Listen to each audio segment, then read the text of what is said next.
Over a dozen retired officials of the military, police, and Coast Guard are asking President Marcos to look into controversial allocations in the proposed 2025 national budget that seem to prioritize less important items at the expense of vital ones, including defense and security.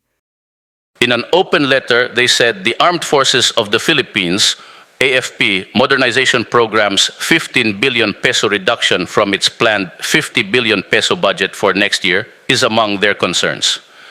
The retired AFP and PNP officials said this reduces national defense efforts and hinders the AFP's ability to confront security concerns and modernize necessary equipment. Restoring the full allocation is important for maintaining the country's sovereignty and military readiness, their open letter to the President read. In fact, even the full amount remains woefully inadequate for still another year when it should be at the very least 2% of GDP.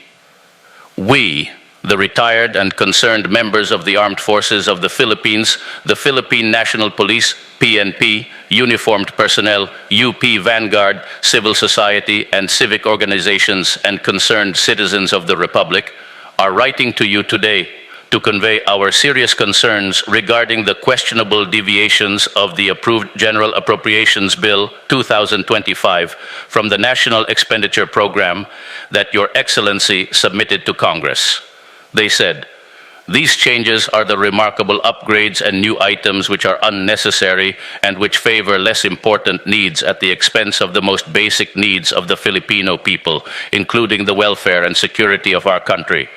They added, the retired officials said they are asking the President to return the budget to the Bicameral Conference Committee for a thorough and open assessment to ensure that allocations are consistent with the nation's priorities and address the most pressing needs of the Filipino people.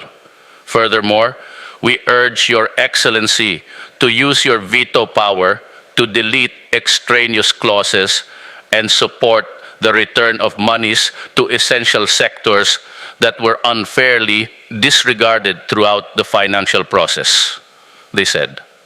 Among the budget issues raised by the open letter were the unjustified increase of allocations for the Senate from 12.83 billion pesos to 13.93 billion pesos.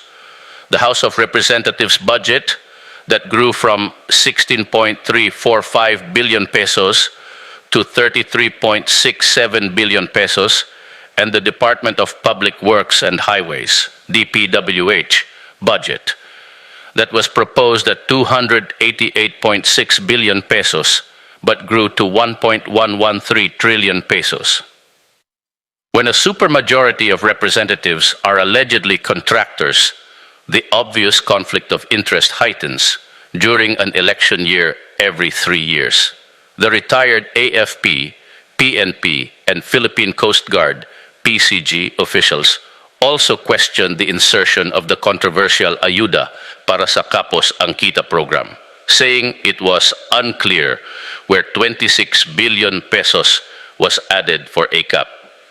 Initially removed by the Senate, ACAP was described as a rather dubious item in the budget.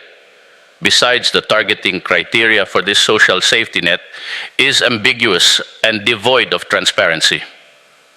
Ayuda in aid of re-election? Why use one's personal funds when there's the people's money to use? What are we in power for, diba? Among those who signed the open letter were PCG Admiral Danilo Abinoya, Army Lieutenant General Aurelio Baladad, Major General Rinaldo Aquino, Army Brigadier Generals Pedro Biasbas and Willie Bonilla, Police Major General Victor Batak, Navy Brigadier General Arthur Bio, and Police Brigadier Generals Danilo Alcoriza, Dennis Basngi, and Eddie Benigay. I concur, Mr. President. Please veto the objectionable portions of the budget and demand that Congress stop hijacking the annual budget for its own parochial interests at the expense of our national priorities.